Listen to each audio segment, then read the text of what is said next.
Hello दोस्तों, कैसे हैं आप सब। स्वागत है आप सभी का कॉमिक वर्ल्ड चैनल पर। तो चलिए दोस्तों शुरू करते हैं राज कॉमिक्स में परमाणु सीरीज की अगली कॉमिक्स, परमाणु की मौत।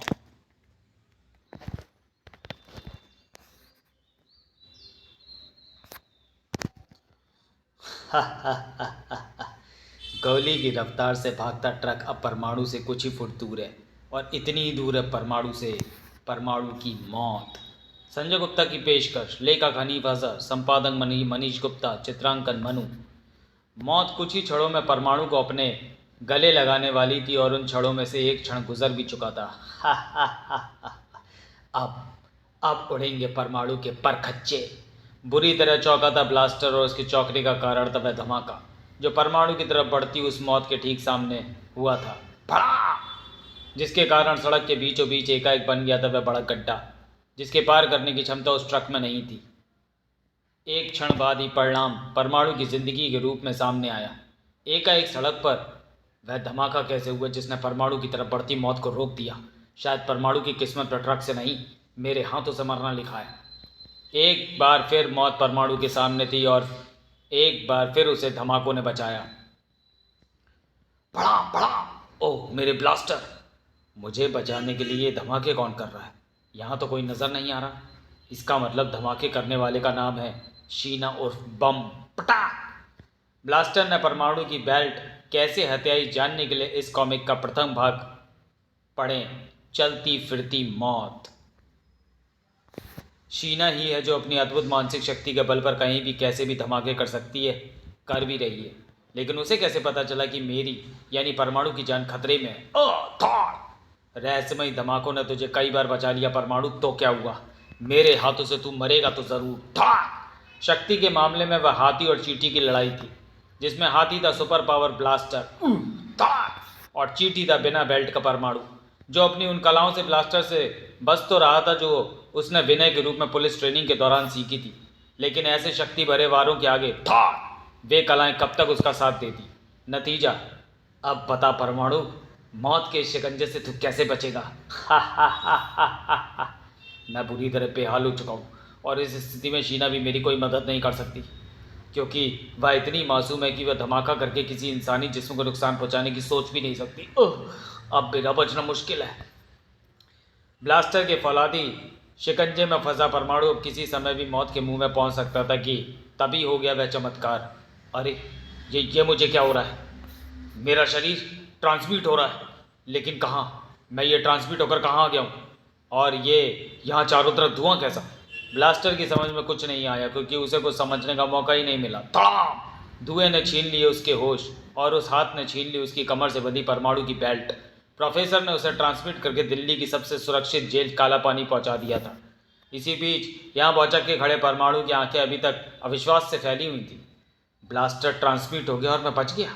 ब्लास्टर को ज़रूर प्रोफेसर ने ट्रांसमिट किया होगा मेरी उस बेल्ट की सहायता से, जिसे ब्लास्टर ने अपनी कमर पर बांध लिया था। इधर परमाणु, मेरी बेल्ट ब्लास्टर के साथ ही चली गई, और बेल्ट के बिना परमाणु ना ट्रांसमिट हो सकता है, ना प्रोफेसर से संबंध स्थापित कर सकता है, और न किसी परमाणु शक्ति का इस्तेमाल कर सकता है। मुझे तुरंत ही प्रोफेसर से मिलना होगा, और अब जबकि मैं उड़ नहीं सकता, इसलिए मुझे पैदल चलकर ही यहाँ से प्रोफेसर की लैब तक का सफ़र तय करना होगा।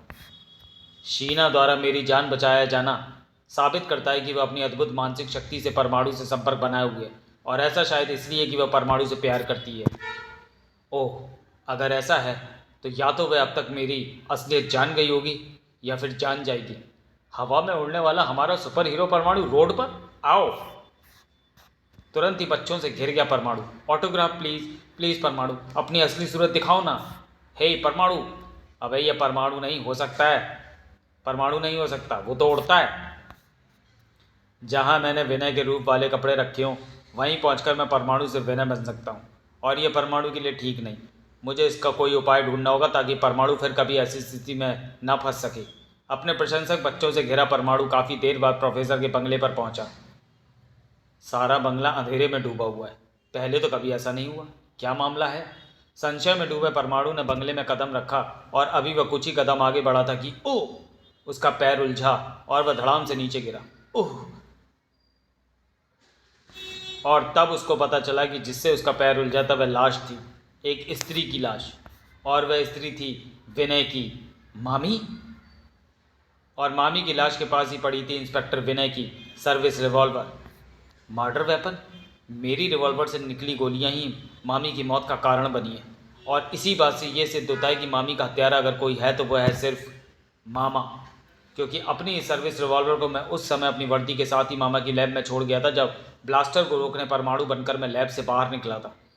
ऐसे में मेरा रिवॉल्वर हथियार लेना और उससे मामी की हत्या कर देना बहुत आसान काम था, लेकिन मामा ऐसा क्यों करेंगे? विनय के उस सवाल के जवाब में उसके दिमाग में गूंजी प्रोफेसर द्वारा कुछ दिन पहले कही गई बात, उस औरत को मेरी ज़िंदगी से दूर ले जाओ विनय, वरना या तो मैं आत्महत्या कर लूँगा या उसकी हत्या कर दूंगा। पढ़ें कांच का परमाणु, जो कि चैनल पे अपलोड है। उफ, आखिर मामा ने मामी की हत्या कर उसे अपनी ज़िंदगी से दूर कर ही दिया, और ऐसा करके मामा ने मामी को ही नहीं मेरे विश्वास, मेरी निष्ठा की भी हत्या की है, और उन्हें अपने किए की सज़ा मिलनी ही चाहिए। लैब में पहुंचकर मैं उन्हें खुद अपने हाथों से गिरफ्तार करूंगा।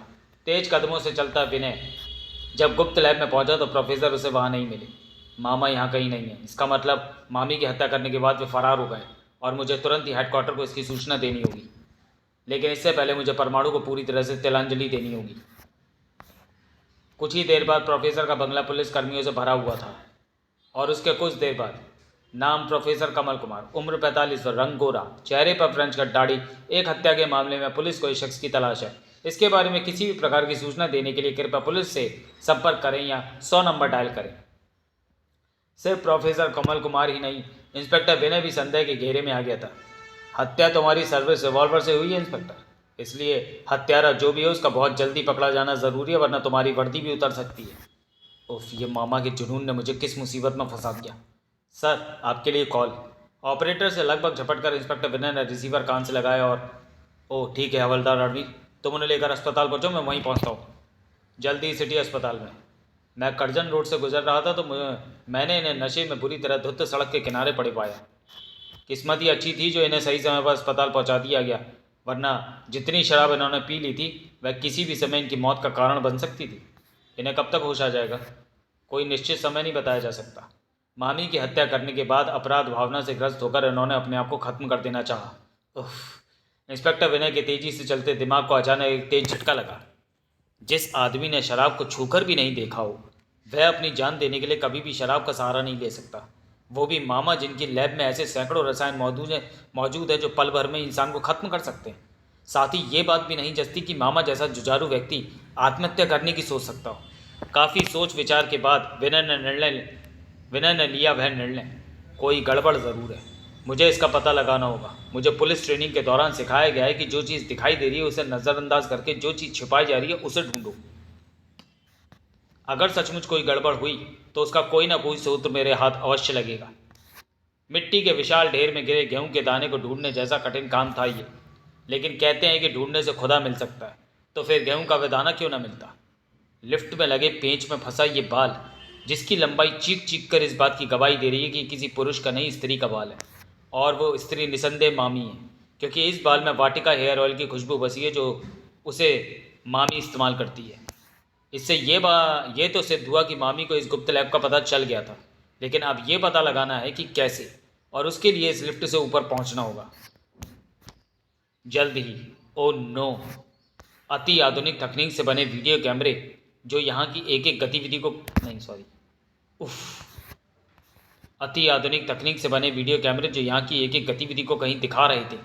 ओह, इनको यहाँ प्लांट करने वाला ज़रूर ये भी जान गया होगा कि मैं ही विनय हूँ और मैं ही परमाणु। उफ, मामा का सोचना एकदम सही था। सचमुच बहुत बड़ी धोखेबाज निकली मामी ने ही ये कैमरे यहाँ फिट किए और मेरी व लैब की असलियत जानी। लेकिन इतना सब कुछ मामी अकेले नहीं कर सकती, इसके पीछे ज़रूर किसी न किसी का हाथ रहा होगा, लेकिन किसका? मेरा। मैंने ही दौलत की दीवानी उस बेवकूफ़ औरत को यह सब करने के लिए तैयार किया, और आज मैं अपने मकसद में कामयाब हो गया हूँ। प्रोफेसर की गुप्त लैब के बारे में जानने के साथ साथ मैंने परमाणु की असलियत भी जान ली है। अब प्रोफेसर को मेरे सुपर पावर रिसर्च सेंटर में काम करने को तैयार होना ही होगा, क्योंकि सिर्फ मैं ही उसे बेगुनाह साबित कर सकता हूँ। मेरी मदद के बिना अब ना उसे परमाणु बचा पाएगा और ना ही इंस्पेक्टर विनय, क्योंकि मैंने उसे एक ही झटके में यमराज के पास पहुँचाने का उपाय सोच लिया है। रात जो पूरी दिल्ली के साथ साथ पुलिस लाइन के इस पुलिस कॉलोनी के बाशिंदों को भी अपने आगोश में लेकर गहरी नींद सुला चुकी थी, जिसका भरपूर फ़ायदा उठा रहे थे ये साएं, जिनकी मंजिल थी इंस्पेक्टर विनय का क्वार्टर। मामी हत्याकांड के चक्कर में कई रातों जागा विनय आज गहरी नींद ना सो रहा होता तो उसे अपने पर मंडराते इस खतरे का आभास अवश्य हो जाता। लेकिन अब क्या हो सकता था? अब तो जो होना था वो हो ही चुका था। काफ़ी देर बाद विनय को होश आया। ओह, ये मैं कहाँ हूँ? मेरे सामने। और मुझे तो तुम पहचानते हो, मैं हूँ रतन डागा। बिल्कुल ठीक पहचाना तुमने, इंस्पेक्टर विनय उर्फ परमाणु। तुरंत ही सारी बात विनय की समझ में आ गई। ओह, तो तुम हो वो जिसने मामी के साथ षड्यंत्र रचा था। मुझे ये पहले ही समझ जाना चाहिए था। हाँ, लेकिन अब देर हो चुकी है। अब तुम्हारा कुछ भी समझना बेकार है, क्योंकि कुछ देर बाद ही तुम्हारी ज़िंदगी खत्म होने वाली है। मैं तुम्हें तुम्हारे घर पर ही भी मरवा सकता था, लेकिन मैं नहीं चाहता कि इस युग की सबसे बड़ी सुपर पावर परमाणु ये जाने बिना ही मर जाए कि ये सब कुछ कैसे हुआ। तुम्हारी मामी ने मुझे छोड़ने की जो कहानी तुम्हें सुनाई थी वह झूठी थी। उसने मुझे कभी नहीं छोड़ा। प्रोफेसर को मेरे जाल में फंसाने के लिए वह तुम्हारे सामने प्लांट की गई थी। तुम्हारे और प्रोफेसर के लिए किया गया उसका हर व्यवहार बनावटी था। प्रोफेसर के घर में रहकर उसने उसकी हर गतिविधि पर नज़र रखी। उसी से उसे पता चला कि प्रोफेसर की गुप्त लैब में जाने का रास्ता बेडरूम से है। फिर क्या था, उसने हर जगह वीडियो कैमरे फिट कर दिए और उसकी गुप्त लैब के बारे में जान लिया। शोभा की यह बड़ी उपलब्धि थी, लेकिन उसके सामने बहुत छोटी, जिसे उस दिन उसने फ़ोन पर बताया। क्या? ये क्या कह रही हो तुम? वही जो मैंने अपनी आंखों से देखा। परमाणु और इंस्पेक्टर विनय एक ही आदमी है। मेरे लिए परमाणु बम के विस्फोट से कम नहीं थी ये खबर। शोभा अब मेरे लिए बेकार हो चुकी थी। उसे ख़त्म करने का समय आ गया था। उसकी हत्या तुम्हारे सर्विस रिवॉल्वर से की गई, जिसे मैंने शोभा से कहकर इसलिए गायब करवाया था। थाए थाए मैं जानता था अपनी सर्विस रिवॉल्वर से अपनी मामी की हत्या हुई देखकर तुम सीधे इस नतीजे पर पहुंचोगे कि प्रोफेसर ने ही उसकी हत्या की है। ऐसा हुआ भी, लेकिन तुम्हारे दिमाग की दाद देनी होगी कि तुम इस फुल प्रूफ प्लान की जड़ तक पहुंच गए। इसी के साथ मेरी कहानी खत्म होती है और शुरू होता है तुम्हारी मौत का सफ़र। तुम्हारी नॉलेज के लिए बता दूं विनय कि इस समय हम दिल्ली की सबसे ऊंची इमारत विकास मीनार की छत पर है, धरातल से लगभग 400 फुट ऊपर। और इतनी ऊंचाई से नीचे गिरकर तुम्हारा शरीर शर्तिया तरबूज की तरह खील खील होकर बिखरेगा। और फिर विनय को लेकर चल पड़ी धरातल की तरफ। मुंडेर से टकराकर एक पल के लिए लड़खड़ाई व्हील चेयर और फिर विनय को लेकर चल पड़ी धरातल की तरफ। ओह, अब विनय के शरीर की धज्जियां उड़ जानी थी। बचने का कोई अवसर न था, मगर फिर भी विनय ने आसपास और प्रयास का दामन नहीं छोड़ा था। नीचे मौजूद इस फ्लैग पोल की सहायता से मैं स्वयं को बचाने के लिए कुछ कर सकता हूँ, लेकिन तब जब मैं अपने बंधे हाथों को चेयर की ब्रैक से निकालने में सफल हो जाऊं। धरातल तीव्र गति से नजदीक आता चला जा रहा था, लेकिन मौत के भय से मुक्त विनय स्वयं को बंधनों से मुक्त कराने में जुटा हुआ था। सफल हुआ विनय का प्रयास, और इसी के साथ वह अपने आप को एक निश्चित मौत से बचाने में सफल रहा। ओह, शुक्र है फिलहाल जान से खतरा टला। कहाँ टला? अभी मैं जो तेरी मौत के साथ यहीं मौजूद हूँ। थाए थाए ओह, डागा मुझ पर अंधाधुंध गोलियां बरसा रहा है। अपने शरीर को झुलाकर मैं इन गोलियों से बचने का प्रयास तो कर सकता था, लेकिन पैरों से बनी व्हील चेयर की वजह से मुझे ऐसा कर पाने में काफ़ी मुश्किल का सामना करना पड़ रहा है। थाए थाए क्यों ना इन गोलियों की मदद से मैं इस व्हील चेयर से छुटकारा पाने का प्रयास करूं। इधर रतन डागा के हाथ में थमी रिवॉल्वर से गोली चली। थाए और इधर विनय ने पूरी शक्ति लगाकर अपने शरीर को झुलाया। दूसरे ही क्षण सनसनाती हुई गोलियों का निशाना बनी व्हील चेयर से बंधी रस्सियां। थाए थाए और इसी के साथ विनय की व्हील चेयर से छुटकारा मिल गया। फड़ाक! अब विनय के लिए खुद को उन गोलियों से बचा लेना कहाँ मुश्किल था। छनाक! फिर अपने बंधनों को काटने के बाद तुरंत ही भाग खड़ा हुआ विनय। अब करना है रतन डागा के पापों का हिसाब और मामा जी को उसके शिकंजे से बचाना है। इसी बीच यहाँ जितनी आसानी से मैं तुम्हें पुलिस कस्टडी से निकाल कर यहाँ लाया हूँ, उतनी आसानी से मैं तुम्हें फिर पुलिस के पास पहुँचा सकता हूँ प्रोफेसर। और अगर मैंने ऐसा कर दिया तो अपनी बीवी की हत्या के जुर्म में तुम्हें शर्तिया फांसी हो जाएगी। तुम मेरे बिछाए जाल में पूरी तरह फंस गए हो प्रोफेसर। अब तुम्हारे पास दो ही विकल्प है, या तो दुनिया के सामने आकर फांसी का फंदा अपने गले में डाल लो, या फिर मेरे साथ मेरे रिसर्च सेंटर में काम करना स्वीकार कर लो। और हाँ, अगर तुम्हारे दिमाग में ये ख्याल हो कि तुम्हारा भांजा इंस्पेक्टर विनय तुम्हें बचा लेगा, तो उसे दिमाग से निकाल देना, क्योंकि तुम्हारे उस प्यारे भांजे को हम यहाँ आने से पहले ही भगवान का प्यारा बना चुके हैं। नहीं! मानो गाज बनकर प्रोफेसर पे गिरी इंस्पेक्टर विनय की मौत की झूठी खबर।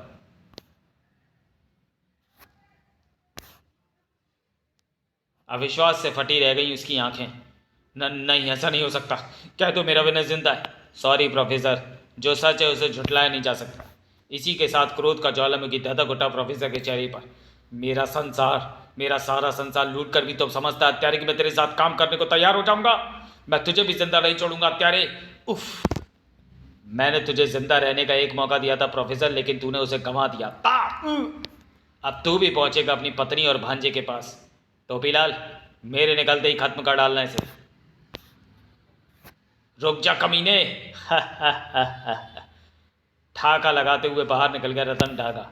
तब मेरे हैट से निकलने वाली पोटेशियम साइनाइड से बुझी आल्प ने अपने शिकार को चीखने तक का मौका नहीं देती। ऐसे ही तू भी नहीं चीख पाएगा प्रोफेसर। टोपीलाल के हेड से निकलकर सैकड़ों जहर बुझी पिनें बढ़ चली, लेकिन उन्हें धंसने के लिए प्रोफेसर का शरीर न मिल सका। आल्पे ने अपनी पूरी ताकत के साथ उस प्लाई के टुकड़े में जा धंसी जो परमाणु द्वारा उछाला गया था। मेरी एक बेल्ट तो काला पानी में रखी हुई है, दूसरी बेल्ट प्रोफेसर की लैब से हासिल करने के बाद सही समय पर परमाणु बनकर मैं यहाँ पहुँचा हूँ। परमाणु तुम? हाँ, और मैं यहाँ ये देखने आया हूँ कि तुम्हारी पिनों में कितना जहर और तुम में कितनी ताकत है। विनय, मेरा विनय जिंदा है। मैं तुझे कुछ भी देखने के लिए जिंदा नहीं छोड़ूंगा परमाणु, लेकिन मैं तुझे जिंदा जरूर छोड़ूंगा, क्योंकि मैं तुम जैसों को ऊपर नहीं जेल में पहुंचाने में विश्वास रखता हूं। और ऐसा करूंगा मैं तेरी टोपी को ठिकाने लगाने के बाद। भड़ाक! टोपी गिराकर तूने मुझे बेबस कर दिया। ये सोचकर तूने बहुत बड़ी गलती की है परमाणु, क्योंकि मेरे पास तेरा किया क्रियाक्रम करने वाली एक और टोपी मौजूद है। ओह, स्टील कार्ड फेंकने वाली टोपी। ओह, चाकू से भी ज़्यादा तेज़ धार वाले ये कार्ड निसंदेह जहर बुझे हैं, इसलिए उन्हें फेंकने वाली ये टोपी भी उसके सिर से जितनी जल्दी उतर जाए उतना ही अच्छा है, तेरी टोपी की तरह। थार! तेरे होश भी अब तेरे साथ नहीं रहेंगे। अब दौड़कर परमाणु से जा लिपटा प्रोफेसर। ओ विनय, तेरे मरने की खबर सुनकर तो जान ही निकल गई थी मेरी। मौत का शिकंजा आपके बच्चे की तरफ बड़ा ज़रूर था मामा जी, लेकिन उसे तोड़ आपको बचाने आ पहुँचा मैं। अब मेरे हाथों अपने गुनाहों की सज़ा पाएगा Ratan Taga. You are under arrest. Inspector Vinay, तुम जिंदा हो? हाँ, तुम जैसे सफ़ेद पोश अपराधियों को जेल की सलाखों के पीछे पहुंचाने के लिए, क्योंकि रतन टागा काफ़ी सबूत नष्ट कर चुका था। फिर अदालत ने प्रोफेसर कमल कुमार को शोभा की हत्या के इल्ज़ाम से बरी कर दिया, लेकिन रतन टागा को भी लंबी सज़ा नहीं हुई, क्योंकि रतन टागा काफ़ी सबूत नष्ट कर चुका था। मेरे वकील मुझे जल्दी इन सलाखों के पीछे से बाहर निकालेंगे इंस्पेक्टर विनय, और आकर मैं तुझे चैन से नहीं बैठने दूंगा, क्योंकि मैं तेरे परमाणु वाले राज को जानता हूँ। समाप्त। तो चलिए दोस्तों, वीडियो को यहीं समाप्त करते हैं और मिलते हैं परमाणु सीरीज़ की अगली कॉमिक्स क्राइम कॉलेज में। तब तक के लिए धन्यवाद।